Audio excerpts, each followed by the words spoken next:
اعوذ باللہ من الشیطان الرجیم بسم اللہ الرحمن الرحیم وَلَا شِئْنَا لَنَذْهَبَنَّ بِالَّذِي أَوْحَيْنَا إِلَيْكَ ثُمَّ لَا تَجِدُ لَكَ بِهِ عَلَيْنَا وَكِيلًا إِلَّا رَحْمَةً مِّن رَّبِّكَ إِنَّ فَضْلَهُ كَانَ عَلَيْكَ كَبِيرًا۔ اور اے نبی، اگر ہم چاہیں تو جو چیز ہم نے آپ کی جانب وحی کی ہے، یعنی یہ قرآن حکیم، اسے ہم آپ سے سلب کر لیں، لے جائیں، آپ کے سینے سے محو کر دیں اسے۔ خطاب بظاہر حضور سے ہے، اصل میں یہ لوگوں کو بتایا جا رہا ہے کہ ان کا جو مقام ہے، یہ خود بھی کہتے ہیں کہ میں انسان ہوں، مجھ پر اللہ کی طرف سے وحی آئی ہے، میں نے کوئی دعویٰ نہیں کیا، نہ خدائی کا دعویٰ کیا ہے، نہ میں نے یہ کہا ہے کہ میں فرشتہ ہوں، یہ اللہ کی دین ہے، اللہ کی عطا ہے جو وحی انہیں عطا ہوئی ہے۔ تو گویا کہ اسی بات کو مؤکد کرنے کا یہ ایک اسلوب ہے، ہم چاہیں تو جو چیز ہم نے انہیں دی ہے جب چاہیں سلب کر سکتے ہیں۔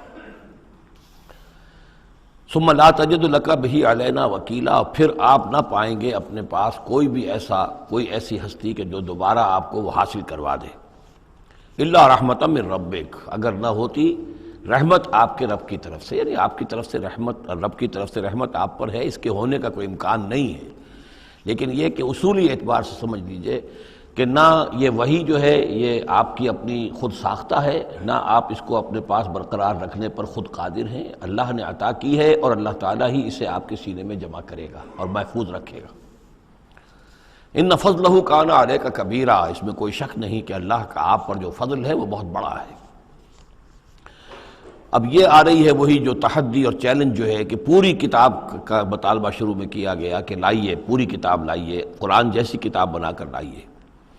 قل لئن اجتمعت الانس والجن علی ان یاتوا بمثل ھذا القرآن، کہہ دیجئے کہ اگر تمام انسان اور جن جمع ہو کر کوشش کریں کہ اس قرآن جیسی کوئی کتاب تصنیف کر لیں، لا یاتون الا بمثلہ ولو کان بعضهم لبعض ظہیرا، نہیں لا سکیں گے اس جیسی کتاب، تصنیف نہیں کر سکیں گے، خواہ وہ ایک دوسرے کی کتنی ہی مدد کر لیں۔ وَلَقَدْ صَرَّفْنَا لِلنَّاسِ فِي هَذَا الْقُرْآنِ مِنْ كُلِّ مَثَلٍ، اور ہم نے تو قرآن میں، اس قرآن میں لوگوں کے لیے، ان کی ہدایت کے لیے، ان کی سبق آموزی کے لیے ہر مثال بیان کر دی ہے۔ فَأَبَى أَكْثَرُ النَّاسِ إِلَّا كُفُورًا، لیکن اکثر لوگ جو ہیں وہ انکاری ہی ہیں اور وہ اڑے ہوئے ہیں کفران نعمت پر۔ وَقَالُوا لَن نُّؤْمِنَ لَكَ، اب یہ آ گئی تفصیل، وہ جو معجزے مانگتے تھے، وہ کہتے ہیں ہم ہرگز نہیں مانیں گے آپ کو، آپ کی تصدیق نہیں کریں گے، حتیٰ تفجر لنا من الارض ینبوعا، یہاں تک کہ آپ اسی سرزمین مکہ میں ہمارے دیکھتے دیکھتے ایک چشمہ نکال دیں۔ او تکون لک جنت من نخیل، یا آپ کے لیے یہاں ایک باغ بن جائے، پیدا ہو جائے جو کھجوروں کا باغ ہو، وعنب، اور اس میں انگوروں کی بھی بیلیں ہوں، فتفجر الانہار خلالها تفجیرا، اور اس باغ کے اندر جو ہے آپ نہریں بھی جاری کر کے دکھا دیں۔ اور تسقط السماء کما زعمت علینا کسفا، یا یہ کہ پھر جیسے آپ کا خیال ہے کہ قیامت کی جو خبریں دے رہی ہیں کہ قیامت کے وقت جو ہے وہ آسمان جو ہے اس طرح ہو جائے گا اور پہاڑ جو ہے اس طرح ہو جائیں گے، تو آپ کا خیال ہے تو پھر قرآن کا آسمان کا کوئی ٹکڑا ہم پر گرا کر دکھا دیے، تسقط السماء کما زعمت علینا کسفا، کہ یہ آسمان جو ہے ٹکڑے ٹکڑے ہو کر ہم پر گر جائے۔ اور تاتیہ باللہ والملائکۃ قبیلا، یا پھر یہ کہ آپ اللہ کو اور فرشتوں کو لے آئیے ہمارے سامنے، وہ ہم رو در رو ان کو دیکھ لیں۔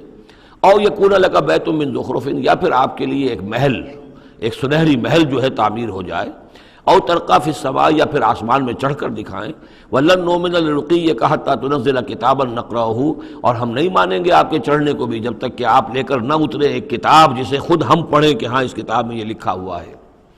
ان تمام مطالبات کے جواب میں کیا فرمایا؟ قل، کہہ دیجئے سبحان ربی، میرا رب پاک ہے، هل كنت الا بشرا رسولا، میں اس کے سوا اور کیا ہوں کہ ایک بشر ہوں، رسول، میں انسان ہوں، صرف یہ کہ مجھ پر وحی آئی ہے اور وہ وحی میں تمہیں پہنچانے پر مامور ہوں۔ بنیادی فرق یہ ہے، باقی یہ کہ سیرت و کردار کا جو فرق عظیم ہے وہ تم بھی جانتے ہو، میں تمہارے درمیان ایک عمر گزار چکا ہوں، لیکن نوعیت جو ہے وہ تو یہ ہے کہ میں بھی ایک انسان ہوں، میں بھی اسی طرح پیدا ہوا ہوں جیسا تم پیدا ہوئے ہو، میرے والدین تھے، میں بھی کھانا کھاتا ہوں، میں بھی بازاروں میں چلتا پھرتا رہا ہوں، میں کاروبار کرتا رہا ہوں، میں نے بزنس کیا ہے ہر سطح کا، یہ سب تمہیں معلوم ہے۔ هل كنت الا بشرا رسولا، میں کیا ہوں سوائے اس کے کہ ایک بشر ہوں اور رسول۔ وما منع الناس ان يؤمنوا اذ جاءهم الهدى، اور نہیں روکا ہے لوگوں کو ایمان لانے سے جب کہ ان کے پاس ہدایت آ گئی، الا ان قالوا ابعث اللہ بشر رسولا، مگر اس بات نے کہ انہوں نے کہا کہ کیا اللہ نے کسی بشر کو رسول بنا کر بھیجا ہے؟ رسول تو پھر کوئی فرشتہ آتا۔ اب اس کی جو دلیل یہاں دی گئی ہے وہ بہت اہم ہے۔ قل لو کان فی الارض ملائکۃ یمشون مطمئنین، کہہ دیجئے اگر زمین میں فرشتے آباد ہوتے اور چل رہے ہوتے یہاں پر اطمینان کے ساتھ، لنزلنا علیہم من السماء ملکا رسولا، تو پھر ہم آسمان سے ان پر کسی فرشتے ہی کو رسول بنا کر بھیجتے۔ یعنی رسول کا کام یہ ہدایت دینا، بات سمجھانا، پھر اپنی زندگی میں نمونہ پیش کرنا۔ انسانوں کے لیے فرشتہ کیسے نمونہ ہو جائے گا؟ انسانوں کے لیے تو انسان نمونہ ہوگا، فرشتوں کے لیے فرشتہ نمونہ ہوگا۔ فرشتہ جو ہے آ بھی جائے یہاں پر تو کہیں گے صاحب اس کو تو نہ کھانے پینے کی ضرورت ہے، نہ اس کا جورو جاتا ہے، اس کو تو کوئی ضروریات ہی نہیں ہے، یہ ٹھیک ٹھیک آدمی ہے اور ٹھیک ٹھیک اس کا کردار ہے، تو ٹھیک ہے ہم کیسے کریں؟ ہمارے تو جوری جاتا ہے، ہمارا رشتہ ہے، ہمارے بچے ہیں، ہمیں پیٹ لگا ہوا ہے، ہمیں یہ ہے، ہمیں وہ ہے۔ تو انسانوں کے اوپر حجت قائم کرنے کے لیے تو ظاہر بات ہے کہ انسانی رسول بھیجے جا سکتے ہیں۔ ہاں فرشتے آباد ہوتے تو فرشتے کو بھیج دیتے۔ قل لو کان فی الارض ملائکۃ یمشون مطمئنین لنزلنا علیہم من السماء ملکا رسولا قل کفی باللہ شہیدا بینی و بینکم، اے نبی کہہ دیجئے اب اللہ کافی ہے میرے اور تمہارے درمیان گواہ۔ بہت رد و قضا ہو چکی ہے، اب تو جو فیصلہ ہے وہ اللہ کرے گا اور وہ گواہ کافی ہے۔ انہ کان بعبادہ خبیرا بصیرا، اور وہ اپنے بندوں کو دیکھ رہا ہے، باخبر ہے، میرے حال سے بھی واقف ہے اور تمہاری جو کیفیت ہے اس کو بھی جانتا ہے۔ وَمَن يَهْدِ اللَّهُ فَهُوَ الْمُهْتَدِ، اور جسے اللہ ہی ہدایت دیتا ہے وہی ہدایت یافتہ ہوتا ہے۔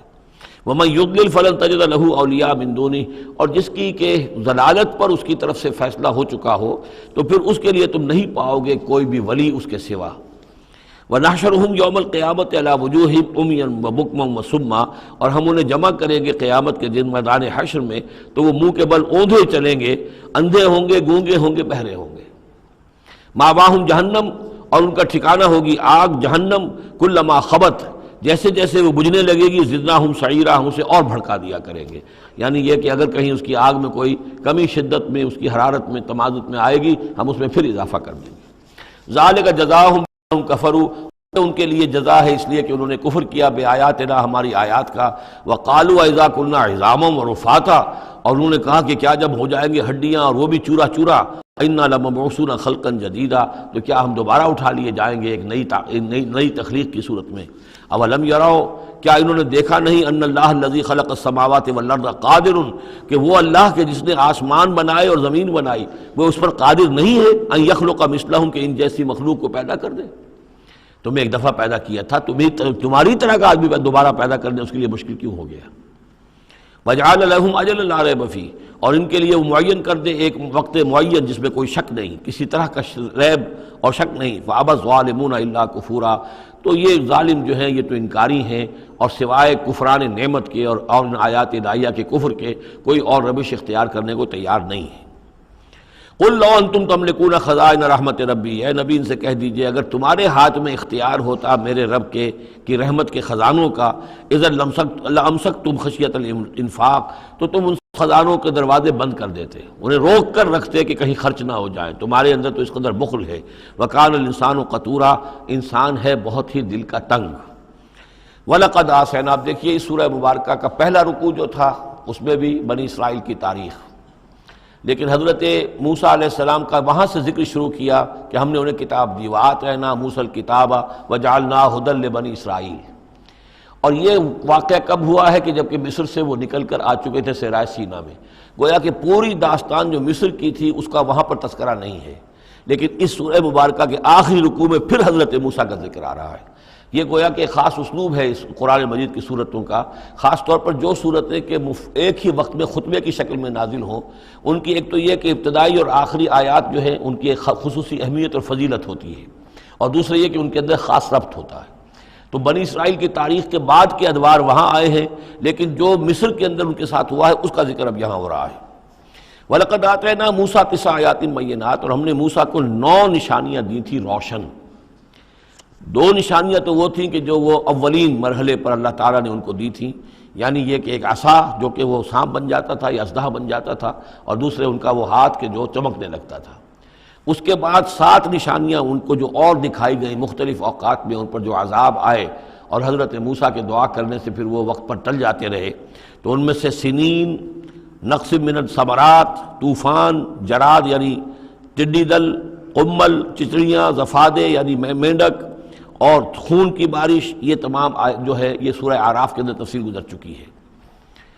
لقد آتینا موسیٰ 9 آیات بینات فاسأل بنی اسرائیل اذ جاءہم، تو ذرا پوچھ لو ان بنی اسرائیل سے کہ جب موسیٰ ان کے پاس آئے، فقال لہ فرعون، تو فرعون نے ان سے کہا انی لاظنک یا موسیٰ مسحورا، کہ میں تو یہ سمجھتا ہوں کہ اے موسیٰ تم پر کوئی جادو ہو گیا ہے۔ اب دیکھیے یہی لفظ آیا یہاں پر جو حضور کے بارے میں صورت میں آیا ہے، ان تتبعون الا رجلا مسحورا، تم نہیں پیروی کر رہے ہو مگر ایسے شخص کی جس کے اوپر سحر ہو گیا ہے۔ یہی بات کہی گئی تھی حضرت موسیٰ علیہ السلام سے۔ فرعون نے کہا انی لاظنک یا فرعون مسحورا، اے فرعون میں تو یہ سمجھتا ہوں کہ تم پر جادو ہو گیا ہے۔ قال لقد علمت ما انزل هؤلاء الا رب السماوات والارض، اب ظاہر بات ہے کہ یہ حضرت موسیٰ علیہ السلام ہے، ویسے بھی جلالی مزاج تھا ان کا، پھر یہ فرعون جس سے یہ مکالمہ ہو رہا ہے ان کے چھوٹے بھائی کے مانند بھی تھا، تو اس سے اسی انداز میں بات کر رہے ہیں، اس میں تنتنا وہی ہے۔ لقد علمت، تجھے خوب معلوم ہے، ما انزل هؤلاء، نہیں اتارا ہے نشانیوں کو، الا رب السماوات والارض، مگر اسی نے کہ جو آسمانوں اور زمین کا مالک ہے، بصائر، سجھانے کے لیے، دکھانے کے لیے، تمہاری آنکھیں کھولنے کے لیے۔ وَإِنِّي لَأَظُنُّكَ يَا فِرْعَوْنُ مَصْبُورًا، اور اے فرعون تو تو سمجھتا ہے کہ مجھ پر جادو ہو گیا ہے، اب میں یہ سمجھتا ہوں کہ تو تباہی اور ہلاکت کے کنارے تک پہنچ چکا ہے، اب تیری بربادی اور تیری ہلاکت یقینی ہے۔ فَأَرَادَ أَن يَسْتَفِزَّهُم مِّنَ الْأَرْضِ، تو فرعون نے ارادہ کیا کہ انہیں اکھاڑ پھینکے زمین سے، یعنی جو بھی اس نے شکل اختیار کی تھی کہ لڑکوں کو قتل کرو اور لڑکیوں کو زندہ رکھ لو، ظاہر بات ہے قوم کے استحصال کا اور اس کو ختم کرنے کا اس سے اور زیادہ عمدہ ذریعہ کیا ہو سکتا ہے۔ فَأَغْرَقْنَاهُ وَمَن مَّعَهُ جَمِيعًا، تو غرق کر دیا ہم نے اس کو اور اس کے جتنے بھی لوگ اس کے ساتھ تھے ان سب کو۔ وَقُلْنَا مِن بَعْدِهِ لِبَنِي إِسْرَائِيلَ اسْكُنُوا الْأَرْضَ، اور پھر ہم نے کہہ دیا بنی اسرائیل سے اس کے بعد کہ اب زمین میں تم آباد ہو جاؤ۔ فَإِذَا جَاءَ وَعْدُ الْآخِرَةِ جِئْنَا بِكُمْ لَفِيفًا، جب پھر اگلا وعدے کا وقت آئے گا، پچھلے وعدے کا وقت آئے گا تو ہم لے آئیں گے تمہیں سب کو سمیٹ کر۔ یہ وعد الآخرت سے مراد اکثر و بیشتر تو لیا گیا آخرت کا وعدہ، جب قیامت آئے گی، یعنی تم زمین میں رہو، قیامت آئے گی، تم سب کو ہم جھاڑو پھیر کر جمع کریں گے، سب کے سب جمع ہوں گے، ایک میدان حشر میں آئیں گے، سب کے سب جمع ہو جائیں گے، جیسے کہ کہیں جو ہے وہ باغ میں جو ہے جھاڑو دی جاتی ہے اور سب کو جمع کر لیا جاتا ہے، تنکوں وغیرہ کو، جئنا بکم لفیفا، تم سب کو لپیٹ کر لے آئیں گے۔ لیکن میرا گمان یہ ہے کہ اس کے اندر اشارہ ہے اس بات کی طرف کہ جو ڈائسپورا کا پیریڈ جو چل رہا تھا بنی اسرائیل کی تاریخ کا، جو شروع ہوئے حضور کی بعثت کے وقت جو ہے 500 برس ہو چکے تھے، اور جب یہ صورت نازل ہو رہی ہے تو گویا کہ 550 برس ہو چکے تھے ان کے ڈائسپورا کو، اس لیے کہ 40 برس کی عمر میں تو حضور پر وحی شروع ہوئی ہے اور کم سے کم 10-12 سال اور بیت چکے ہیں۔ 550 برس سے وہ نکال دیے گئے تھے سرزمین فلسطین سے، اور وہ منتشر ہو گئے تھے پوری زمین میں، کوئی کہیں کوئی کہیں کوئی کہیں، لیکن اشارہ کیا جا رہا ہے کہ جب آخرت کا وقت قریب آئے گا تو تم سب کو سمیٹ کر لے آئیں گے، جیسے کہ آج ان کو جھاڑو پھیر کر پوری دنیا میں یہودیوں کو فلسطین میں جمع کیا جا رہا ہے۔ اس لیے کہ ان کا جو آخری جو انجام ہے، جس سزا کے یہ مستحق ہو چکے تھے حضرت مسیح علیہ السلام کو رد کر کے، اور جس سزا کی مزید توثیق ہو گئی جبکہ انہوں نے حضور پر بھی ایمان لانے سے انکار کر دیا، تو اب یہ کنڈیمڈ پرزنرز کے مانند ہے کہ اب ان کی سزا تو ہو چکی ہے لیکن اس کی ایگزیکیوشن ابھی باقی ہے۔ وہ ایگزیکیوشن جو ہے عنقریب وہ وقت آنے والا ہے کہ جب ان کی ایگزیکیوشن ہوگی، اور ظاہر بات ہے پوری دنیا میں پھیلے ہوئوں کے لیے وہ ایگزیکیوشن جو ہے اس کے بجائے بہتر شکل یہ کہ ان کو سمیٹ کر لے آیا جائے۔ تو در حقیقت یہ گریٹر اسرائیل کا قیام جو بھی ہو رہا ہے، اسرائیل تو قائم ہو گیا ہے اور عین ممکن ہے کہ گریٹر اسرائیل بھی قائم ہو جائے جیسا کہ ان کا نقشہ ہے، لیکن یہ کہ وہ ان کا گریٹر گریو یارڈ بنے گا، پھر بالآخر حضرت مسیح ہی زمین پر دوبارہ نازل کیے جائیں گے اور انہی کے ذریعے سے اس قوم کی ہلاکت ہوگی آخری۔ تو جب وہ وقت آئے گا قیامت کے وعدے کا تو پھر ہم تمہیں لے آئیں گے سمیٹ کر، پوری دنیا میں سے جھاڑو پھیر کر تمہیں سب کو ایک جگہ جمع کر لیں گے۔ واللہ عالم۔ اب اس کے بعد پھر اس سورہ مبارکہ کی آخری آیات میں قرآن مجید کا تذکرہ جو ہے بڑے شاندار الفاظ میں ہے، وَبِالْحَقِّ أَنزَلْنَاهُ وَبِالْحَقِّ نَزَلَ۔ اس کو تو جب تک اس طرح زور دے کر نہ پڑھا جائے تو اس کا جو اصل جو ہے اس کا اثر وہ ظاہر نہیں ہوتا۔ اس قرآن کو ہم نے حق کے ساتھ نازل کیا ہے اور یہ حق کے ساتھ نازل ہوا ہے۔ یہ بالکل ایسے ہی ہے جیسے کہ سورۃ طارق میں ہے وما هو بالهزل انه لقول فصل وما هو بالهزل۔ یہ قرآن اب قول فیصل بن کر نازل ہوا ہے، جیسے کہ حضور نے فرمایا، حضرت عمر رضی اللہ تعالیٰ عنہ راوی ہیں کہ ان اللہ یرفع بهذا الکتاب اقواما ویضع به آخرین۔ اب اللہ تعالیٰ اسی کتاب کی بدولت قوموں کو اٹھائے گا، مسلمانوں کو اٹھایا، عروج پر پہنچایا، اور اب ہم مسلمانوں نے اسے ترک کر دیا تو ہمیں زمین پر گرا دیا ہے۔ خار از محجوری قرآن شدی، شکوہ سنجے گردش دوران شدی، اے چو شبنم برزمی افتندئی در بغل داری کتاب زندگی، وبالحق انزلناہ وبالحق نزل وما ارسلناک الا مبشرا ونذیرا، اور اے نبی ہم نے نہیں بھیجا ہے آپ کو مگر بشارت دینے والا اور نذیر بنا کر، خبردار کرنے والا۔ وقرآنا فرقناہ، اور یہ قرآن جو ہے اس نے ہم نے ٹکڑے ٹکڑے کر کے بھیجا ہے، تھوڑا تھوڑا کر کے بھیجا ہے، ایک دم پورا نہیں اتار دیا ہے۔ لتقرأوا علی الناس علی مکث، تاکہ آپ یہ پڑھیں لوگوں پر، لوگوں کو سنائیں پڑھ کر ٹھہر ٹھہر کر، حالات کے مطابق، جن حالات سے کہ آپ کی دعوت اور تحریک گزر رہی ہو اسی کی مناسبت سے آیات نازل ہوں۔ سابقہ رسولوں کے حالات میں سے بھی جو واقعات کے اس دور کے ساتھ مناسبت رکھنے والے ہیں انہی کا تذکرہ کیا جائے۔ وَنَزَّلْنَاهُ تَنزِيلًا، اور ہم نے اس کو اتارا ہے تھوڑا تھوڑا کر کے۔ قُلْ آمِنُوا بِهِ أَوْ لَا تُؤْمِنُوا، اے نبی کہہ دیجئے تم اس پر ایمان لاؤ خواہ نہ لاؤ۔ ان الذین اوتوا العلم من قبلہ، یقیناً وہ لوگ جنہیں اس سے پہلے علم دیا گیا تھا، اذا یتلی علیہم، جب یہ قرآن ان کو پڑھ کر سنایا جاتا ہے، یخرون للاذقان سجدا، تو وہ اپنی ایڑیوں کے، اپنی ٹھوڑیوں کے بل سجدے میں گر پڑتے ہیں، ویقولون، اور کہتے ہیں سبحان ربنا، یہ یقیناً ہوں گے جب قرآن یہ کہہ رہا ہے تو یہود کے علماء میں سے اس وقت جب تک کہ براہ راست جو کنفرنٹیشن نہیں ہوئی تھی، حضور ابھی مدینے نہیں آئے تھے، دور دور سے خبریں آ رہی تھیں، تو بعض لوگ ہوں گے کہ جو دل کے اندر ان کے یہ نیکی کے جذبات جو ہیں وقتی طور پر اٹھے ابھرے، اور انہوں نے قرآن مجید کو پہچان کر پھر یہ کہ وہ سجدے میں گرے اللہ کے سامنے۔ وَيَقُولُونَ سُبْحَانَ رَبِّنَا إِن كَانَ وَعْدُ رَبِّنَا لَمَفْعُولًا، اور وہ کہتے ہیں پاک ہے ہمارا رب، اور یقیناً ہمارے رب کا تو پورا ہو کر رہنا ہی تھا، اللہ کا تو وعدہ تھا، اللہ نے کہا تھا کہ ایک آخری نبی میں بھیجوں گا، اللہ نے کہا تھا اس کے منہ میں اپنا کلام ڈالوں گا۔ یہ کتاب استثناء جو ہے ڈیٹرانومی، اس کا باب جو ہے 18، اس کی 18 اور 19ویں آیات کے اندر ہے کہ میں ان کے بھائیوں میں سے اے موسیٰ تیرے مانند ایک نبی اٹھاؤں گا، ان کے بھائیوں میں سے، بنی اسرائیل کے بھائی بنی اسماعیل، ان میں سے تیرے مانند ایک نبی اٹھاؤں گا اور اس کے منہ میں اپنا کلام ڈالوں گا، اور وہ لوگوں سے وہی کچھ کہے گا کہ جو میں اسے بتاؤں گا۔ اب اس کی مصداق آ گیا، ان کان وعد ربنا لمفعولا، یقیناً ہمارے رب کا وعدہ تو پورا ہونا ہی تھا۔ وَيَخِرُّونَ لِلْأَذْقَانِ يَبْكُونَ، اور وہ گر پڑتے ہیں اپنی ٹھوڑیوں کے بل روتے ہوئے، وَيَزِيدُهُمْ خُشُوعًا، اور ان کے اندر خشوع اور خضوع کے اندر اضافہ ہو جاتا ہے۔ آیت سجدہ ہے، سجدہ کر لیجئے۔ عظیم خزانے ہیں معرفت خداوندی کے اور توحید ربانی کے۔ اسی طرح کی 2 آیات آئیں گی سورہ کہف کے آخر میں۔ قُلِ ادعوا اللَّهَ أَوِ ادعوا الرَّحْمَٰنَ، کہو کہ چاہے اللہ کہہ کر پکار لو اور چاہے رحمان کہہ کر پکار لو۔ ایما تدعو، جس سے تم پکارو، فَلَهُ الْأَسْمَاءُ الْحُسْنَى، یہ جان لو کہ تمام اچھے نام اسی کے ہیں، ہر خیر، ہر خوبی، ہر بلائی، ہر حسن، ہر کمال، ہر جمال، جو بھی تم تصور کر سکتے ہو، any good, any beauty, any perfection, جس چیز کا تصور کرو وہ اللہ کی ذات میں بتمام و کمال موجود ہے۔ فَلِلَّهِ الْأَسْمَاءُ الْحُسْنَى قُلِ ادعوا اللَّهَ أَوِ ادعوا الرَّحْمَٰنَ أَيَّمَّا تَدْعُوا فَلَهُ الْأَسْمَاءُ الْحُسْنَى وَلَا تَجْهَرْ بِصَلَاتِكَ وَلَا تُخَافِتْ بِهَا، اور جب اس سے تم سرگوشی کیا کرو، مناجات کیا کرو نماز پہ، تو نہ تو اپنی آواز بہت پست رکھو اور نہ ہی اس کو بہت زیادہ بلند کرو، وَابْتَغِ بَيْنَ ذَلِكَ سَبِيلًا، بلکہ اس کے بین ایک روش اختیار کرو۔ آخری آیت جو ہے یہ یوں سمجھیے کہ اپنے مضمون کی مناسبت کے اعتبار سے تو واقعتاً یہ ہے کہ یہ سورہ اخلاص کے تقریباً ہم وزن آیت ہے۔ 5 انداز سے اس میں اللہ تعالیٰ کی توحید اور عظمت کا بیان ہے ایک آیت میں۔ قل الحمد للہ، کہیے کل حمد، کل شکر اللہ کے لیے، الذی لم یتخذ ولدا، دوسری بات جس نے کہ کسی کو اپنی اولاد نہیں بنایا، نہ بیٹا نہ بیٹی، لم یلد ولم یولد، سورہ اخلاص۔ ولم یکن لہ شریک فی الملک، نمبر 3 اس کا کوئی ساجی نہیں ہے بادشاہی میں، تنہا مالک ہے، مالک الملک، کوئی اختیار کسی کے پاس نہیں ہے۔ چوتھی بات، لم یکن لہ ولی من الذل، اس کا کوئی ولی کمزوری کی وجہ سے نہیں ہے۔ تم دوستیاں نبھاتے ہو، پالتے ہو اس لیے کہ تمہیں ضرورت ہوتی ہے، دوست وقت پہ کام آئے گا، تم اس کی کبھی کوئی ناجائز بات بھی ماننے پہ مجبور ہو جاتے ہو، دوست ہے اس کی بات کیسے ٹال دوں، اس لیے کہ دل میں یہ ہوتا ہے کہ کبھی مجھے بھی اس سے کوئی بات منوانی پڑے گی، ضرورت ہو سکتا ہے۔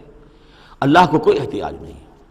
تمہاری دوستیوں کے ساتھ تمہاری احتیاجیں، تمہاری کمزوریاں بھی وابستہ ہیں، اللہ کی دوستی ہے لیکن اس کی کسی کمزوری کی بنیاد پر نہیں۔ یہ تصور ذہن سے نکال دو۔ لہذا اللہ پر کوئی دھونس نہیں جما سکتا، اللہ سے کوئی بات کوئی جبرن جو ہے اپنی طاقت کے بل پر بنوا نہیں سکتا۔ اور سب سے بڑی پھر پانچویں بات، وَكَبِّرْهُ تَكْبِيرًا، اس کی تکبیر کرو جیسے کہ تکبیر کا حق ہے۔ اور تکبیر کرو کہ میں نے ترجمہ کیا ہے، تکبیر کہنا صرف نہیں ہو جاتی، اللہ اکبر کہنا جو ہے یہ تو صرف ایک پہلا درجہ ہے۔ ہم نے کہا اللہ بڑا ہے، اللہ کو بڑا کرو جیسا کہ بڑا ہونا چاہیے۔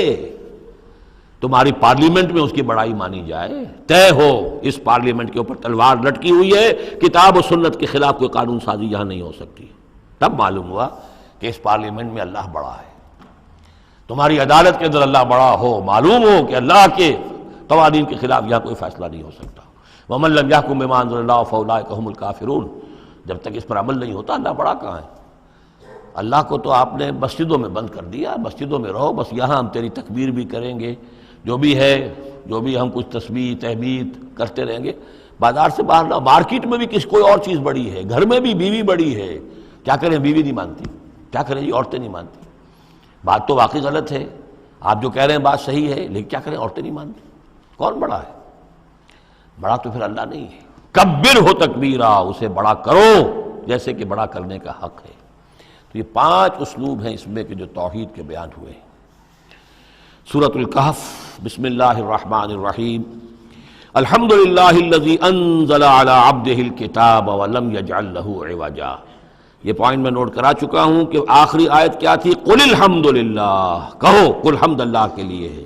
یہ آخری آیت تھی سورہ بنی اسرائیل کی، اور سورہ کہف کی آیت شروع ہو رہی ہے الحمد للہ الذی، گویا کہ اس حکم کی تعمیل جو ہے اس سے آغاز ہو رہا ہے اس سورہ مبارکہ کا۔ اس کو میں نے کہا تھا یہ انٹرلاکڈ ہیں دونوں صورتیں جو ہیں، جیسے آتا ہے تورات میں کہ حضرت یعقوب اپنے بھائی عیسو کی ایڑیاں پکڑے ہوئے تولد ہوئے، یہ جڑواں پیدا ہوئے تو دو بھائی عیسو اور یعقوب۔ عیسو بڑے تھے، یعنی بڑے اسمانی میں جو بھی ہوتے ہیں جڑواں، ان میں جو پہلے جس کی ولادت ہو جائے وہ بڑا ہوتا ہے، چاہے 2 منٹ کا فرق ہو 5 منٹ کا فرق ہو۔ تو اس کی ولادت کے بعد پھر حضرت یعقوب، تو عقب کہتے پیچھے کو، پیچھے آنے والا، یعقوب اس لیے ان کا نام پڑ گیا ہے کہ یہ پچھلا ہے۔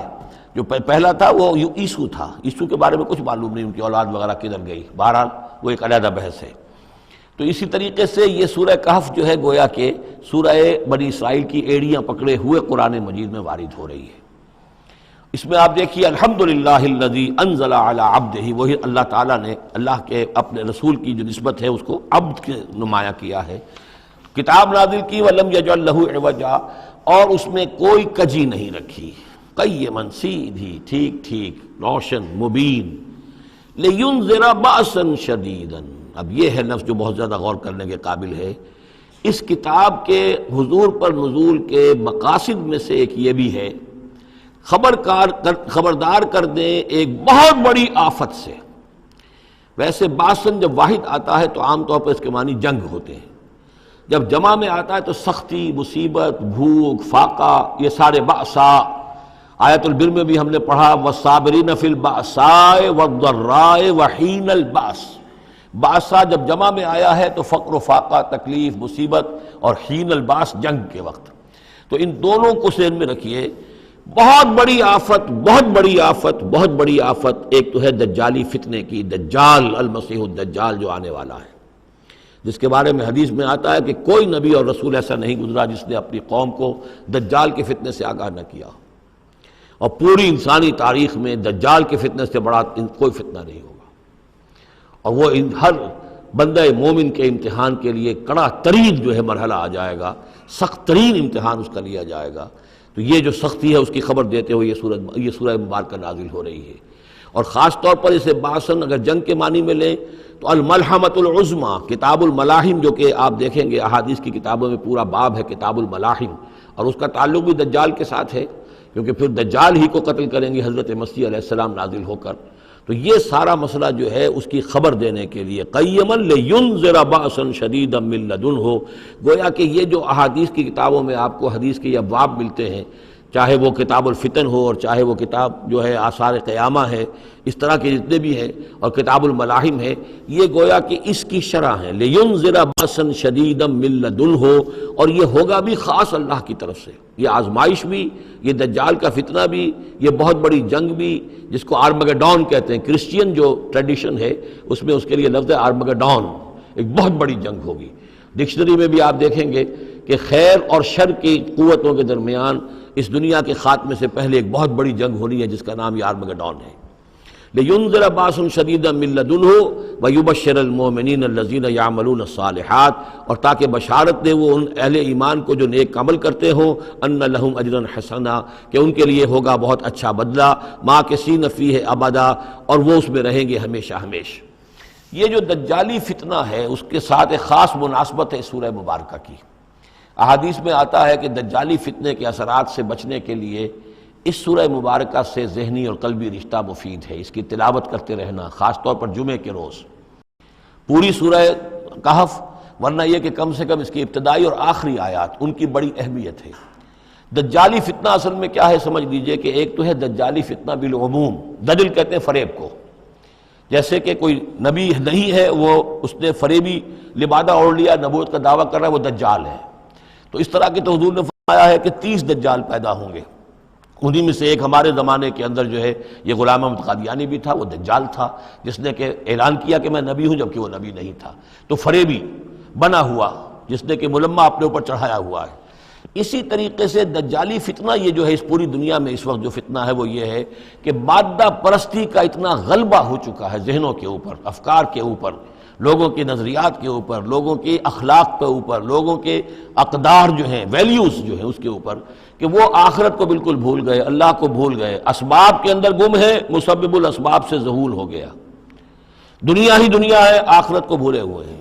مادہ ہی مادہ ہے، روح سے کوئی سروکار ہی نہیں۔ یہ ہے بالعموم جس کا نام دجالی فتنہ ہے کہ حقیقت کے اوپر پردہ پڑا ہوا ہے، آخرت پر دنیا کا پردہ پڑا ہوا ہے۔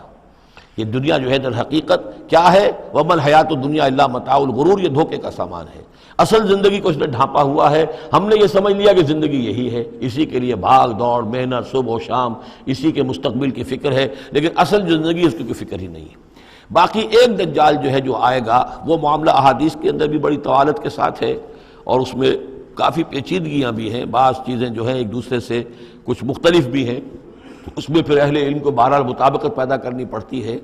میں نے جہاں تک اپنی کوشش کی ایک رائے تک میں پہنچا ہوں، لیکن ابھی میں اسے بیان نہیں کر رہا ہوں۔ بہرحال دجالی فتنے کی خبریں موجود ہیں بہت شدت کے ساتھ، اور اس صورت کا پڑھنا جو ہے اس میں بہت مفید ہے۔ اس صورت کے مضامین کا دجالی فتنہ بالعموم سے کیا تعلق ہے وہ تو اس ہم دورہ ترجمہ دوران کے اس کے دوران بھی آپ کو معلوم ہو جائے گا، لیکن اس کے جو خاص بڑے مباحث ہیں، خاص طور پر یہ کہ ایک ہمارے بہت بڑے عالم گزرے ہندوستان میں اس صدی کے آغاز میں، مولانا مناظر احسن گیلانی، انہوں نے اس میں باقاعدہ کتاب لکھی ہے، آپ کو مل جائے گی بازار میں بھی، اصحاب کہف کے جو کا معاملہ سورہ کہف کے مباحث ہیں ان کے۔ میں نے اس کو اپنی ایک تقریر کے اندر مجھے یاد دلایا گیا ہے آج کہ میں نے کبھی ایک کیسٹ میں اس کو سن 89 میں کسی خطاب جمعہ میں سورہ کہف کے مضامین کا خلاصہ بیان کیا تھا، جس کا عنوان ہے دنیا کی حقیقت۔ یہ خطاب جو ہے اور یہ کیسٹ یہاں موجود ہے، جو حضرات لینا چاہیں وہ اس کو دیکھیں، تاکہ یہ کہ ظاہر بات ہے تفاصیل زیادہ جو ہیں وہ میرے لیے ممکن نہیں ہے کہ اس دورہ ترجمہ کے دوران بیان کر سکوں۔ وَيُنذِرَ الَّذِينَ قَالُوا اتَّخَذَ اللَّهُ وَلَدًا، اور خبردار کر دے ان لوگوں کو جنہوں نے کہا کہ اللہ نے بیٹا بنایا۔ یہ ساری دجالیت جو ہے اس کی جڑ کیا ہے؟ مسیحیت، جو موجودہ مسیحیت ہے، جو حقیقت میں مسیحیت نہیں ہے، پولزم ہے، جس کی بنیاد تثلیث پر ہے کہ اللہ کا بیٹا بنا دیا حضرت مسیح علیہ السلام کو، اور انہیں کفارہ بنا دیا تمام جو بھی مان لے ان کو ان کے گناہوں کا، پیش کی معافی ہے ان کے گناہوں کی جو حضرت مسیح پر ایمان لے آئے۔ اور نمبر 3 شریعت ساقط کر دی، اور نمبر 4 سارا اختیار جو ہے وہ پوپ کے ہاتھ میں دے دیا گیا کہ تم جو چاہو جس چیز کو چاہو حلال کرو، جس چیز کو چاہو حرام کر دو۔ ان چیزوں نے مل کر نفس مذہب کو اس قدر قابل نفرت شے بنا دیا کہ یورپ کے اندر مذہب کے خلاف شدید نفرت پیدا ہو گئی۔ چنانچہ اس کے بعد جب مسلمانوں کے زیر اثر وہاں پر علم پھیلا ہے، ہسپانیہ کی یونیورسٹیوں سے علوم اور فنون جو ہیں یہ فرانس اور اٹلی اور جرمنی کے نوجوان آتے تھے، اور وہاں آ کر وہ قرطبہ اور غرناطہ اور طلیطلہ کی یونیورسٹیوں سے پڑھ کر جاتے تھے، تو ان کے زیر اثر جو ایک ریفرمیشن شروع ہوئی، اصلاح مذہب اور ایک رینائسنس تحریک احیاء العلوم، وہ جو اصل تو تحریک تھی اس بات کی کہ انسان علم کی طرف دوبارہ رجوع کرے، لیکن یہ کہ وہ علم جب آگے بڑھا ہے تو وہاں پہ عیسائیت کے خلاف جو رد عمل تھا اس کی وجہ سے اس میں مذہب کی دشمنی جو ہے اس تحریک کے اندر خود بخود شامل ہو گئی۔ تو مذہب سے بیزاری، روحانیت کا انکار، آخرت سے بالکل بے پرواہی اور اس کا بھی انکار، اور خدا ہے یا نہیں ہے اس سے کوئی سروکار نہیں، یہ جو اس تہذیب کے اصل میں اثرات بنے ہیں سارے، یہ اسی غلطیوں کا یہ اثرات ہیں، نتائج ہیں کہ جو عیسائی مذہب کے اندر جو یہ تحریفات کر کے جو غلطیاں کی گئی ہیں، اس کو یہاں کہا گیا ہے کہ ان لوگوں نے کہ جنہوں نے یہ عقیدہ ایجاد کیا، ما لہم بہ من علم، ان کے پاس اس کے لیے کوئی علمی سند نہیں ہے، ولا لآبائہم، نہ ان کے آباء و اجداد کے پاس کوئی سند تھی، کبرت کلمۃ تخرج من افواہہم، بہت بڑی بات ہے جو ان کے منہ سے نکل رہی ہے، بہت بڑی گستاخی ہے جو یہ اللہ تعالیٰ کی شان میں کر رہے ہیں، ان یقولون الا کذبا، یہ نہیں کہہ رہے مگر جھوٹ، سراسر سیدھا سفید جھوٹ بول رہے ہیں، فلعلک باخع نفسک علی آثارہم، تو اے نبی شاید کہ آپ اپنے آپ کو ہلاک کر لیں گے ان کے جو اثرات پڑنے والے ہیں، عیسائیت کے اس غلط عقیدے کے جو نتائج برآمد ہوئے ہیں، جب یہ نتائج ظاہر ہوں گے تو وہ اتنے سنگین ہوں گے، فلعلک باخع نفسک، کہ ان کے احساس سے اور ان کے ادراک سے شاید کہ آپ اپنے صدمے سے اپنے آپ کو ہلاک کر لیں، ان لم یؤمنوا بہذا الحدیث اسفا، اگر یہ لوگ اس حدیث پر، اس قرآن پر، یہ بات جو بتائی جا رہی ہے اس پر ایمان نہ لائے، اس پر ایمان نہ لائے، اپنے اس غلط عقیدے پر قائم رہے، اس غلط مذہب کو انہوں نے برقرار رکھا، تو اس کا جو رد عمل ہوگا نوع انسانی پر، اور اس سے تاریخ انسانی اور انسانی ثقافت جس غلط رخ پر پڑے گی، جو دجالیت کا فتنہ اسے جنم لے گا، ان تمام چیزوں کے اثرات سے شاید آپ کو اتنا صدمہ ہو کہ فلعلک باخع نفسک علی آثارہم ان لم یؤمنوا بہذا الحدیث اسفا، انا جعلنا ما علی الارض زینۃ لہا، ہم نے زمین کے اوپر جو کچھ ہے اسے اس کا گہنا بنا دیا ہے، بناؤ سنگھار بنا دیا ہے، زینت بنا دیا ہے۔ یہ آپ نوٹ کر لیجئے، لفظ زینت اور زمین میں اس کی زیبائش اور آرائش، یہ اس سورہ مبارکہ کا عمود ہے، یعنی اس کو اتنا کھبا دیا ہے نگاہوں میں اللہ نے کہ آخرت سے خود بخود انسان غافل ہو جاتا ہے، یہ پردہ پڑ گیا ہے، چمک دمک ہے، یہ کاریں ہیں، یہ بلڈنگیں ہیں، یہ کوٹھیاں ہیں، یہ عالیشان عمارتیں ہیں، یہ کیا کچھ اس کی جو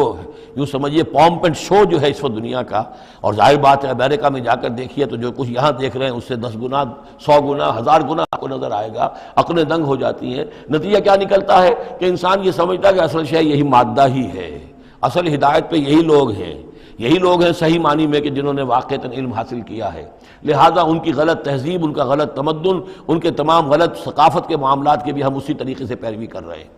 یہ سارا مسئلہ جو ہے وہ اس لیے ہے کہ یہ چمک دمک دنیا کی زیبائش اور آرائش اس سے ہم متاثر ہیں۔ انا جعلنا ما علی الارض زینۃ اللہ، جو کچھ زمین کے اوپر ہے اسے ہم نے اس کے لیے بناؤ سنگھار بنا دیا ہے، لنبلوہم، تاکہ ہم آزمائیں ان کو، ایہم احسن عملا، کون ہے ان میں سے اچھے عمل کرنے والا۔ یعنی اب یوں دیکھیے وہ شعر جو ایک ہے، اگرچہ ذرا تھوڑا سا شان باری تعالیٰ کے اعتبار سے تو شاید اتنا مناسب نہ ہو، لیکن یہ کہ مفہوم کو ادا کرتا ہے کہ رخ روشن کے آگے شمع رکھ کر وہ یہ کہتے ہیں ادھر آتا ہے دیکھیں یا ادھر پروانہ جاتا ہے۔ ایک طرف ذات باری تعالیٰ ہے اور ایک طرف یہ دنیا ہے، اس کی چمک دمک ہے۔ اب یہ پروانہ جو ہے یہ انسان، اس کا امتحان ہے، آیا یہ اللہ اور آخرت کی طرف جا رہا ہے یا دنیا کی طرف اور دنیا کی زیبائش اور آرائش کی طرف جا رہا ہے۔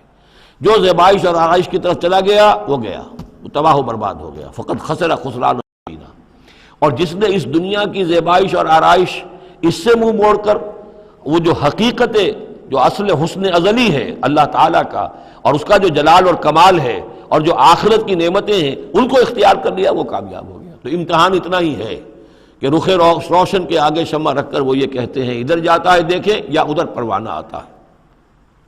وَإِنَّا لَجَاعِلُونَ مَا عَلَيْهَا صَعِيدًا جُرُزًا، اور یہ کہ جو کچھ بھی اس پر ہے ہم ایک وقت آئے گا کہ اس کو بنا کر رکھ دیں گے جیسے کہ میدان جس میں سے کہ فصل کاٹ لی گئی ہو۔ جب قیامت ہوگی کیا ہوگا یہاں پر اسی زمین کو، نہ یہاں پہ کوئی وہ پہاڑ رہ جائیں گے کوٹ کوٹ کر چپٹی کر دی جائے گی، نہ یہ آپ کے پاس جو ہیں وہ اسکائی اسکریپرز رہ جائیں گے، نہ یہ اعلیٰ شان عمارتیں ہوں گی، کچھ نہیں ہوگا۔ یہ سب برابر ہوگا جیسے کہ کسی کھیت کے اندر سے فصل کاٹ دی جاتی ہے تو اب وہ پڑا ہوتا ہے ویران،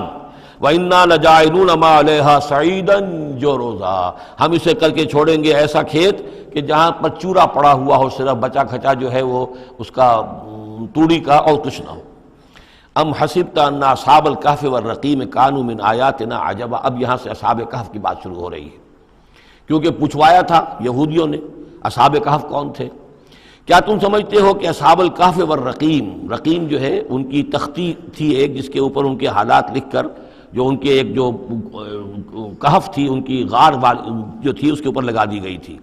تو انہیں اصحاب الکہف بھی کہتے ہیں، اصحاب الرقیم بھی کہتے ہیں، یہ دونوں انہیں ایک ہی گروہ کے نام ہیں۔ کیا وہ تمہارے خیال میں ہماری بڑی عجیب آیات میں سے تھا؟ یعنی واقعتاً بات تو غیر معمولی تھی، لیکن حقیقت میں ہمارے ہاں تو ہماری تخلیق میں، ہماری صنائی میں اس سے ہزاروں گنا زیادہ عجیب باتیں ہوتی ہیں، ہمارے لیے تو وہ کچھ ہے ہی نہیں کسی بھی درجے میں، تم سمجھتے ہو کہ شاید وہ بہت بڑی بات ہے۔ یہ سابق کہف کا جو قصہ ہے، اب میں سمجھتا ہوں کہ پورے وثوق کے ساتھ ہم کہہ سکتے ہیں کہ یہ قصہ کیا تھا۔ دیکھیے جب حضرت مسیح علیہ السلام آئے ہیں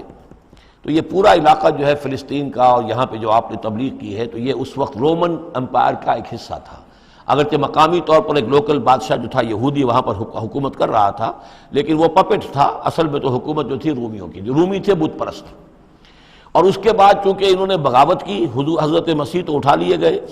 سن 30 عیسوی کے آس پاس یا 33 عیسوی کے آس پاس،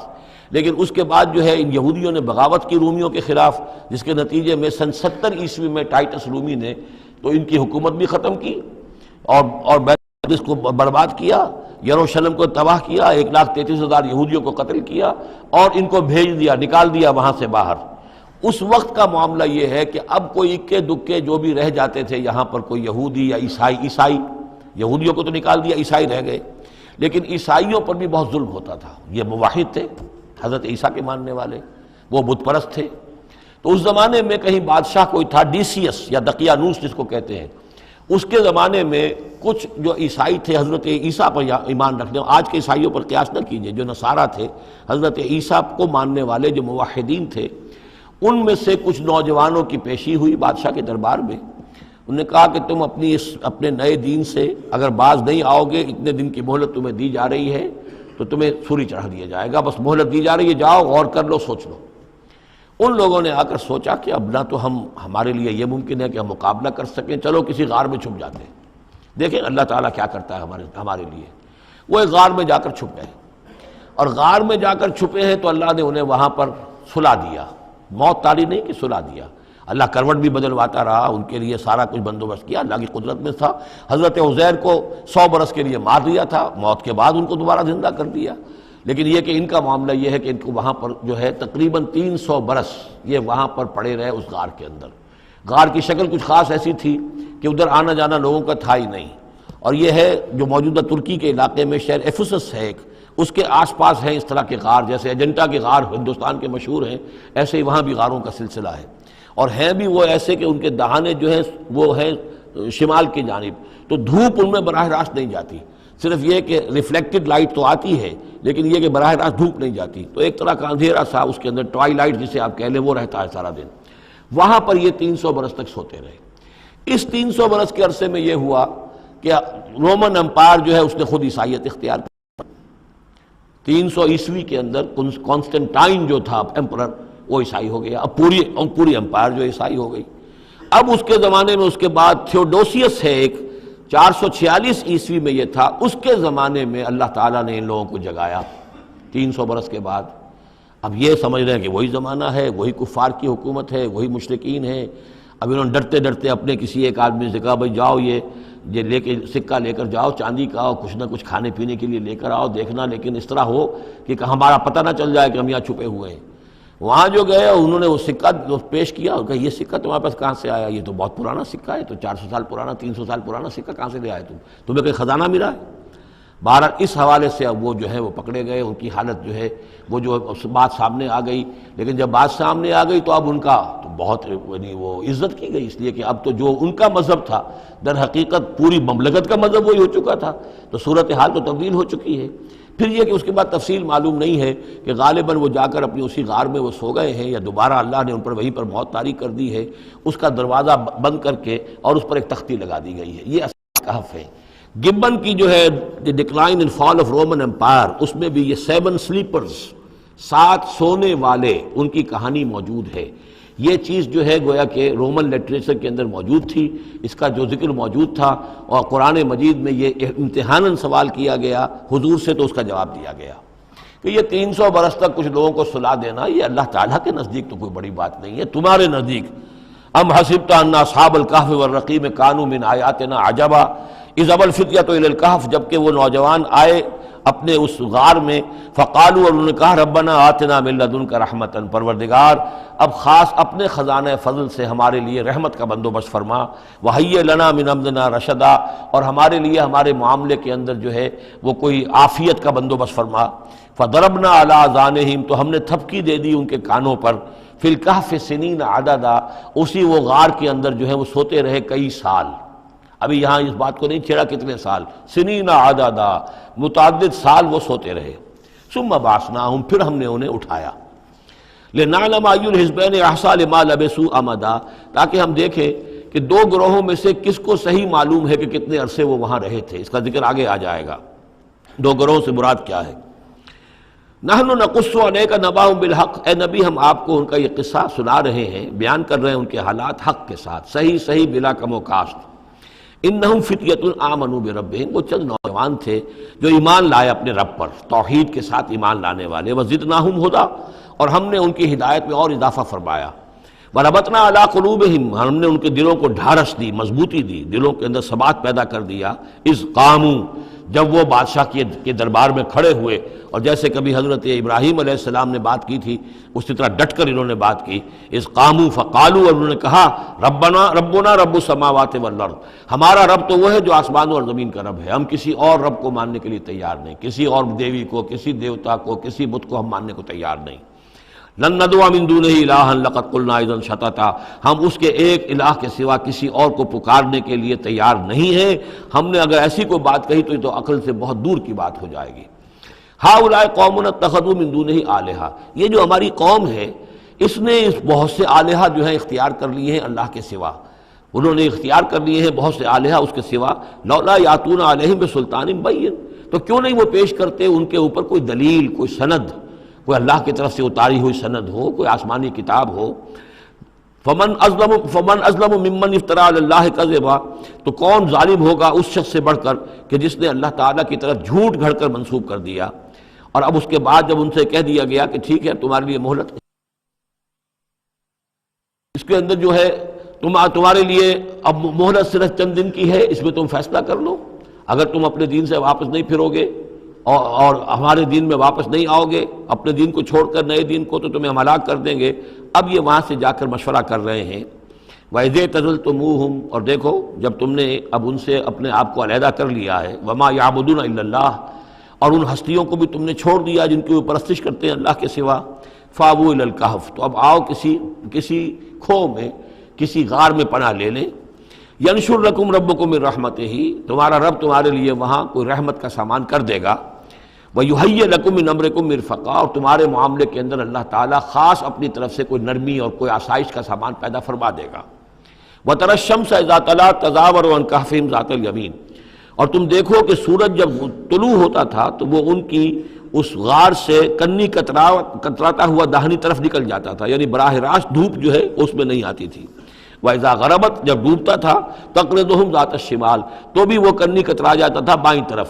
تو گویا کہ سورج جو ہے یوں جا رہا ہے اور اس غار کا جو منہ ہے وہ شمال کی طرف ہے، لہذا براہ راست جو ہے داہنی طرف سے ہو کر بائیں طرف سے ہو کر سورج نکل گیا، دھوپ جو ہے براہ راست اس پر نہیں آ رہی۔ اسی اصول پر آج کل جو بڑی بڑی بلڈنگز بنتی ہیں جو کارخانوں کی اور ملز کی، اس میں یہ نارتھ لائٹ شیلز بنائے جاتے ہیں، ایسے شیل روف کی ہوتے ہیں کہ جس میں پھر جو روشنی جو ہے وہ نارتھ کی طرف سے لیتے ہیں، کیونکہ ہمارے ہاں جو سورج ہے وہ کبھی بھی نارتھ میں نہیں جاتا، لہذا جو ہے سورج براہ راست کبھی نہیں آئے گا بلکہ انڈائریکٹ لائٹ آئے گی۔ وَهُمْ فِي فَجْوَةٍ مِّنْهُ، اور وہ جو اس غار تھی اندر سے کھلی تھی، اس کھلی غار کے اندر جا کر وہ لیٹ گئے، سو گئے۔ ذالک من آیات اللہ، یہ اللہ کی نشانیوں میں سے ہے، من یہد اللہ فہو المہتد، جس کو اللہ ہدایت دیتا ہے وہی ہے کہ جو ہدایت یافتہ ہوتے ہیں، ومن یضلل فلن تجد لہ ولیا مرشدا، اور جس کو اللہ تعالیٰ گمراہ کر دے، جس کی گمراہی کا فیصلہ فرما دے، پھر اس کے لیے تم نہیں پاؤ گے کوئی بھی جو حمایتی ہو، مددگار ہو، اس کو راہ پر لانے والا۔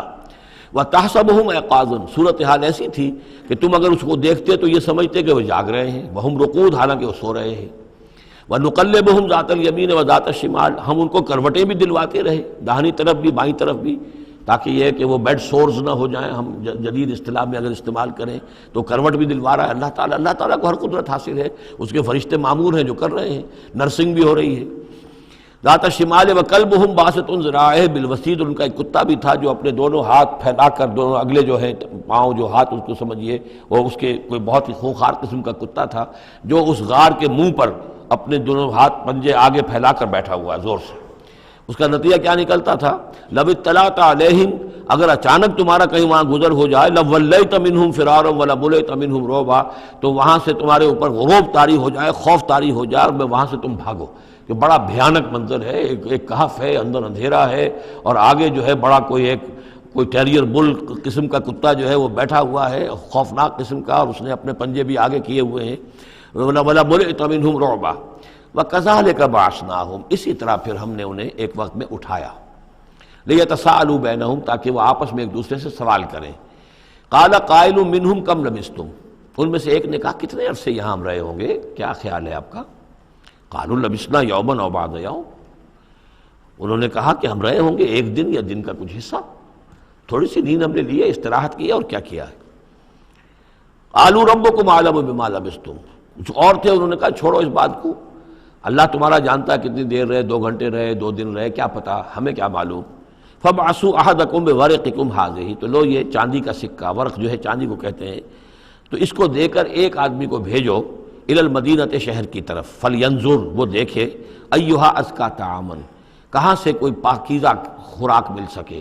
ظاہر بات ہے کہ وہ ان کا جو تصورات تھے، موحد بھی تھے تو پاکیزہ کھانا بھی چاہتے تھے۔ ایھا ازکا طعاما فلیاتکم برزق منہ، تو اس میں سے کچھ ہمارے لیے راشن لے آئے۔ ولیتلطف، اور دیکھے کہ وہ نرمی کرے، کسی سے جھگڑ نہ پڑے، کہیں کسی جھگڑ پڑا اور جھگڑنے کی وجہ سے پھر کوئی شکل ہو جائے تو ہم تک لوگ پہنچ جائیں، تو بڑی نرمی کے ساتھ وہ معاملہ کرے۔ یہ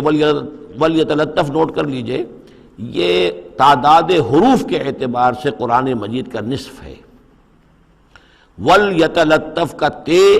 نصف اول میں ہے، لام یہ نصف ثانی میں ہے، یہ نصف ہے تعداد حروف، الفاظ نہیں، حروف، الفابیٹس جو ہیں، جو حروف کی گنتی کی گئی ہے اس کے اعتبار سے یہ ٹھیک نصف ہو گیا، آدھے حروف اس کے تا پر پورے ہو گئے اور بقیہ آدھے جو ہیں شروع ہو رہے ہیں لام سے۔ ولیتلطف، اور نرمی کا معاملہ رکھے، ولا یشعرن بکم احدا، اور ایسا نہ ہو کہ وہ ہمارے اوپر متنبع کر دے، لوگوں کو مطلع کر دے، اس کا ذریعہ بن جائے۔ ان یظہروا علیکم، اگر وہ تمہارے اوپر غالب آ گئے اور قابو پا لیا انہوں نے تم پر، یرجموکم، یا تو تمہیں رجم کر دیں گے، اب سنسار کر دیں گے،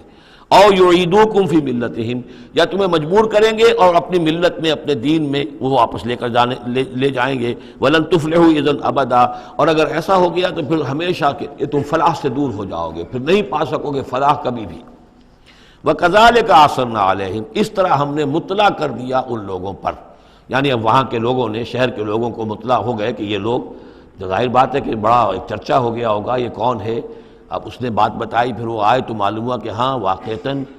ان کے حالات کوئی 7 آدمی ہوتے تھے ایک زمانے میں، اور وہ کہیں روپوش ہو گئے تھے، گم ہو گئے تھے، کہیں نہیں ملے تھے، پوری مملکت میں تلاش کیا گیا تھا، پھر ان کے حالات ایک تختی کے اوپر لکھ کر جو ہے وہ خزانے میں رکھ دیے گئے تھے، وہ تختی کہیں نکلوائی گئی، 300 برس سے زائد پرانی بات تھی، اس کے اوپر وہ قصہ پورا کا پورا لکھا ہوا مل گیا، تو وہ ساری چیز جو ہے وہ بات کھل گئی۔ وَكَذَلِكَ أَعْثَرْنَا عَلَيْهِمْ، اور اس طرح ہم نے یہ بات ظاہر کر دی ان پر، لِيَعْلَمُوا، اب اس سے کیا کیا چیزیں واضح ہوئیں؟ ان وعد اللہ حق وان الساعۃ لا ریب فیہا، اللہ کا وعدہ سچا ہے اور یہ کہ قیامت کے بارے میں کوئی شک نہیں ہو سکتا، آتیۃ لا ریب فیہا، وہ آ کر رہے گی۔ اس لیے کہ جب 300 برس تک ایک آدمی سویا رہ سکتا ہے اور پھر وہ اٹھ گیا تو کیا مشکل ہے اللہ کے لیے کہ وہ جو مر چکے ہوں ان کو دوبارہ زندہ کر دے۔ اذ یتنازعون بینہم امرہم، اب وہ ان کے بارے میں آپس میں جھگڑنے لگے کہ کیا کرنا چاہیے ان کا معاملہ۔ وہ تو جا کر اپنی غار کے اندر دوبارہ سو گئے، اور اب اللہ نے ان کے اوپر موت جو ہے حقیقی موت وارد کر دی۔ اب کیا کرنا چاہیے؟ اذ یتنازعون بینہم امرہم، تو انہوں نے جب کہ وہ آپس میں جھگڑ رہے تھے، فقالوا ابنوا علیہم بنیانا، کچھ لوگوں نے کہا کہ یہاں پہ ایک یادگار تعمیر کر دی جائے، ایک عمارت تعمیر کی جائے، معلوم ہو کہ یہاں اتنا بڑا واقعہ ہوا ہے تو اس کے پاس ایک یادگار تعمیر ہو۔ ربہم اعلم بہم، ان کا رب ان سے اب بہتر واقف ہے۔ قال الذین غلبوا علی امرہم، تو جن لوگوں کی بات مانی گئی، جو غالب آئے اپنی رائے کے اعتبار سے، انہوں نے یہ کہا لنتخذن علیہم مسجدا، کہ اب ہم یہاں پر ایک مسجد تعمیر کریں گے ان کی یاد میں۔ اب یہاں تک کا واقعہ بیان کر کے فرمایا سیقولون ثلاثۃ رابعہم کلبہم، یہ لوگ کہیں گے کہ وہ 3 تھے اصحاب کہف اور چوتھا تھا ان کا کتا۔ ویقولون خمسۃ سادسہم کلبہم، اور کچھ یہ کہیں گے کہ نہیں وہ 5 تھے اور چھٹا تھا ان کا کتا، رجمم بالغیب۔ یہ ساری باتیں جو یہ کہہ رہے ہیں یہ اندھیرے کے اندر ٹامک ٹوئیاں ہیں، یہ تیر تکے چلا رہے ہیں اندھیرے کے اندر۔ وَيَقُولُونَ سَبْعَةٌ وَثَامِنُهُمْ كَلْبُهُمْ، اور ان میں سے کچھ وہ بھی ہیں جو کہتے ہیں کہ وہ 7 تھے اور 8واں ان کا کتا تھا۔ قُلْ رَبِّي أَعْلَمُ بِعِدَّتِهِمْ، کہہ دیجئے کہ میرا رب زیادہ بہتر جانتا ہے کہ ان کی تعداد کتنی تھی۔ مَا يَعْلَمُهُمْ إِلَّا قَلِيلٌ، نہیں جانتے اس چیز کو مگر بہت کم لوگ۔ یہاں قرآن مجید نے صراحت تو نہیں کی، لیکن مفسرین کا کہنا یہ ہے کہ بٹوین دی لائن بتا دیا کہ یہی رائے صحیح ہے، اس لیے کہ ثلاثۃ رابعہم کلبہم، خمسۃ سادسہم کلبہم، درمیان میں واو نہیں ہے، لیکن سبعۃ وثامنہم کلبہم اس کے اندر جو ہے زور ہے۔ دوسرے یہ کہ جب وہ جاگے تھے تو ایک نے سوال کیا تھا کتنے دن ہم رہے ہوں گے، پھر جواب میں 3 نے کہا تھا 1 دن، یا اس کا کچھ حصہ، اس لیے کہ 3 سے کم پر جمع کا اطلاق نہیں ہو سکتا۔ قالو جو ہے صیغہ جمع کا ہے، 3 سے کم پر نہیں، 2 ہوتے تو قالا ہوتا۔ اسی طریقے سے پھر جنہوں نے یہ کہا کہ چھوڑو اس مسئلے کو اور کسی کو بھیجو کھانا لانے کے، وہ بھی کم سے کم 3 تھے، اس لیے کہ وہ بھی قالو کے لفظ کے ساتھ ہے، تو 3 جمع 3 اور ایک پوچھنے والا، وہ 7 بن گئے۔ ویسے یہ کہ گبن کی کتاب میں بھی میں نے آپ کو بتایا 7 سلیپرز، یہ گویا کہ ان کی ہاں بھی جو ٹریڈیشنز ہیں، ان کی روایات جو تاریخی چلی آ رہی ہیں، ان میں یہ کہانی کے طور پر یہ چیز موجود ہے ان کے لٹریچر کے اندر۔ تو گویا کہ اللہ نے تائید اسی کی ہے، لیکن یہ کہ اس میں جھگڑنے کی ضرورت کیا ہے؟ فلا تمہارے فیہم الا مران ظاہرا، تو اس معاملے کے اندر اے نبی آپ ان سے کچھ زیادہ جھگڑیے مت۔ ولا تستفت فیہم منہم احدا، اور نہ ہی ان چیزوں کے بارے میں ان میں سے کسی سے پوچھیے، اس لیے کہ یہ چیزیں ایسی نہیں ہیں، اسی میں ہمارے لیے ہدایت ہے۔ جو چیز دینی اعتبار سے اہم نہ ہو، اور جو خاص طور پر جو ہمارے لیے جو اصل مسئلہ اس وقت ہے، اقامت دین کی جد و جہد اصل مسئلہ، اس کے اعتبار سے جس کی اہمیت نہ ہو، اس کے بارے میں زیادہ چھان بین کرنا، زیادہ بحث و نظام میں پڑھنا جو ہے وقت ضائع کرنا ہے، بلکہ وہ اپنی اس جد و جہد کو نقصان پہنچانے والی بات ہے۔ فلا تمہارے فیہم الا مران ظاہرا ولا تستفت فیہم منہم احدا ولا تقولن لشیء، یہ بہت اہم واقعہ آ رہا ہے یہاں۔ اس واقعے میں حضور صلی اللہ علیہ وسلم سے ایک سہو ہو گیا تھا۔ جب یہ سوالات کیے گئے تو حضور نے فرمایا ٹھیک ہے میں اس کا جواب دے دوں گا، آنا۔ اور یہ کہ انشاءاللہ نہیں کہا، کل تم آنا میں تمہیں جواب دے دوں گا، انشاءاللہ نہیں کہا، صاف ہو گیا، غلطی ہو گئی۔ لیکن یہ کہ اللہ تعالیٰ نے جن کے جتنے رتبے بلند ہوتے ہیں پھر ان کی سختی بھی اتنی ہوتی ہے، جن کے رتبے ہیں سوا، ان کی سوا مشکل ہے۔ ہم عام طور پر یہ باتیں کہتے رہتے ہیں ہمارے لیے اللہ نے کیا گرفت کرنی ہے کہ ان کی کوئی حیثیت ہی نہیں، کوئی مقام ہی نہیں، لیکن یہ کہ جو بلند مقام والا ہو اور وہ بغیر انشاءاللہ کہہ دے کہ کل یہ ہو جائے گا اور انشاءاللہ نہ کہے تو اس پر پھر گرفت ہو گئی۔ تو حضور کی کئی دن گزر گئے کہ جبرائیل نہیں آئے، اور آپ کے لیے پھر ایک مشکل پیدا ہو گئی، گویا کہ مخالفین نے تالیاں پیٹ دی ہوگی، پھر وہ بس فیل ہو گئے، ناکام ہو گئے اس امتحان کے اندر جو ہے، وہ تو اب یہ کامیاب نہیں ہو پائے۔ اس کے بعد جبرائیل آئے، یہ واقعات بھی لے آئے، ساتھ ہی یہ ہدایت بھی لائے۔ وَلَا تَقُولَنَّ لِشَيْءٍ إِنِّي فَاعِلٌ ذَلِكَ غَدًا، دیکھیے کبھی نہ یہ کہیے گا کہ یہ کام میں کل ضرور کر دوں گا، إِلَّا أَن يَشَاءَ اللَّهُ، مگر اس استثناء کے ساتھ اگر اللہ نے چاہا۔ یہ ہماری تہذیب کے، اب یوں سمجھیے کہ کچھ کلمات ہیں سماجی، ہمارے ثقافت کے، ان کے اندر جو ہے توحید کی روح جو ہے وہ کوٹ کوٹ کر بھری ہوئی ہے۔ کوئی اچھا منظر دیکھا، سبحان اللہ، یعنی یہ کہ اس منظر میں کچھ نہیں ہے، اصل میں حسن اللہ کا۔ پھول دیکھا، سبحان اللہ، پھول کی تعریف نہیں کر رہے ہیں، اب بنانے والے کی تعریف ہے جس نے اتنا عمدہ پھول بنایا ہے۔ کوئی آپ کو کوئی تکلیف رفع ہوئی، کوئی ضرورت پوری ہوئی، الحمدللہ، بھوک لگی ہوئی تو کھانا کھایا، الحمدللہ، تعریف اللہ کے لیے۔ کوئی چیز آپ اپنے گھر میں داخل ہوئے،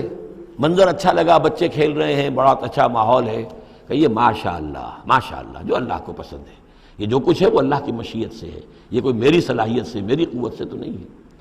اسی طرح سے کوئی کام کرنا، انشاءاللہ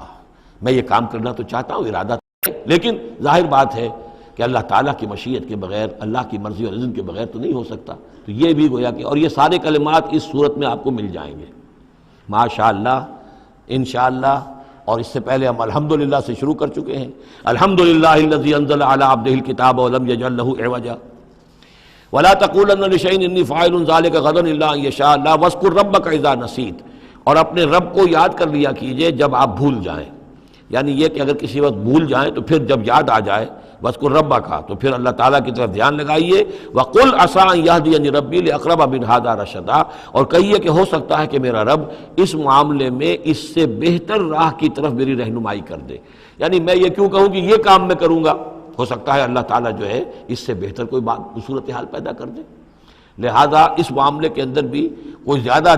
جازم ہو جانا نہیں چاہیے، بلکہ معاملات کو تفویض الامر الی اللہ، سپردم بتو مایا خیشرا تو دانی حساب کم و بیشرا، تو اس طریقے سے انسان جو ہے اللہ تعالیٰ کے حوالے کیے رکھے۔ وَلَبِثُوا فِي كَهْفِهِمْ ثَلَاثَمِائَةٍ سِنِينَ وَازْدَادُوا تِسْعًا، اور وہ رہے اپنی اس غار میں 300 برس اور اس کے اوپر 9 سال۔ اس کی تعبیر کیا ہے؟ شمسی حساب سے 300 برس، اور یہ 300 برس جو شمسی ہوتے ہیں جو سولر کیلنڈر کے، وہ قمری حساب سے 309 بن جاتے ہیں۔ اس حوالے سے یہ دونوں عدد بالکل صحیح ہے۔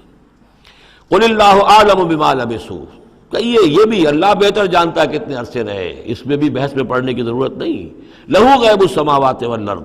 اللہ تعالیٰ ہی کے اختیار میں ہے اور اللہ ہی کے علم میں ہے غیب کل کا کل آسمانوں اور زمین کا۔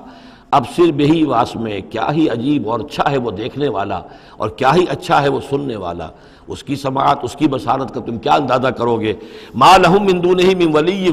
ان کا کوئی ساتھی اور پشت پناہ اور مددگار اور حمایتی نہیں ہے اس کے سوا۔ ولا یشرک فی حکمہ احدا، اور وہ اپنے حکم اور اختیار اور اپنی حاکمیت کے حق میں کسی کو شریک کرنے کو تیار نہیں ہے۔ یہ جو توحید حاکمیت جو ہے، اس کے بارے میں نوٹ کر لیجئے، سورہ یوسف میں ہم نے پڑھا ان الحکم الا للہ امر اللہ تعبدوا الا ایاہ ذالک الدین القیم۔ سورہ بنی اسرائیل کی آخری آیت میں آیا وَلَمْ يَكُنْ لَهُ شَرِيكٌ فِي الْمُلْكِ، بادشاہت میں اس کا کوئی شریک نہیں۔ یہاں فرمایا لَا يُشْرِكُ فِي حُكْمِهِ أَحَدًا، وہ اپنے حکم اور حاکمیت کے اختیار میں کسی کو شریک کرنے کے لیے تیار نہیں۔ وَاتْلُ مَا أُوحِیَ إِلَيْكَ مِن كِتَابِ رَبِّكَ، اور اے نبی تلاوت کیجئے جو آپ کی طرف وحی کی گئی ہے آپ کے رب کی کتاب میں سے، یعنی یہ جو سخت حالات ہیں جن سے آپ گزر رہے ہیں، دباؤ ہے آپ پر بہت شدید، اس میں آپ کے لیے سہارا کیا ہے؟ وما صبرک الا باللہ، اور اللہ کے ساتھ اپنا قلبی تعلق اور ذہنی رشتہ قائم کرنے کے لیے سب سے مؤثر ذریعہ کیا ہے؟ قرآن مجید کی تلاوت۔